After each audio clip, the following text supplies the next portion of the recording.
আমরা অবিলম্বে ইঞ্জিনিয়ার ইশরাক সাহেবের নগর ভবনে ইশরাক সাহেবকে বসিয়ে তাকে শপথ পড়িয়ে জনগণের সেবা করার সুযোগ করে দেওয়ার জন্য আমরা এই সরকারের প্রতি আবেদন জানাচ্ছি। যেখানে আদালতের রায়ে ইশরাক সাহেবকে মেয়র ঘোষণা করা হয়েছে এবং নির্বাচন কমিশন ইশরাক সাহেবের গেজেট প্রকাশ করেছে, সেখানে এই গড়িমসি কেন?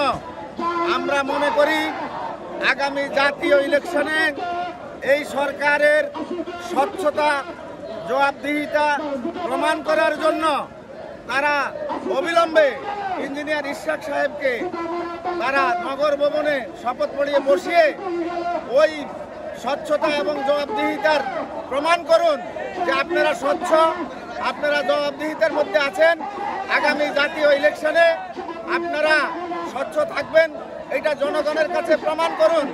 নতুবা জনগণ মনে করবে যে আপনারা যে বৈষম্য বিরোধী আন্দোলনে আপনারা বসেছেন জনগণের রক্তের বিনিময়ে, সেই রক্ত বৃথা যাবে।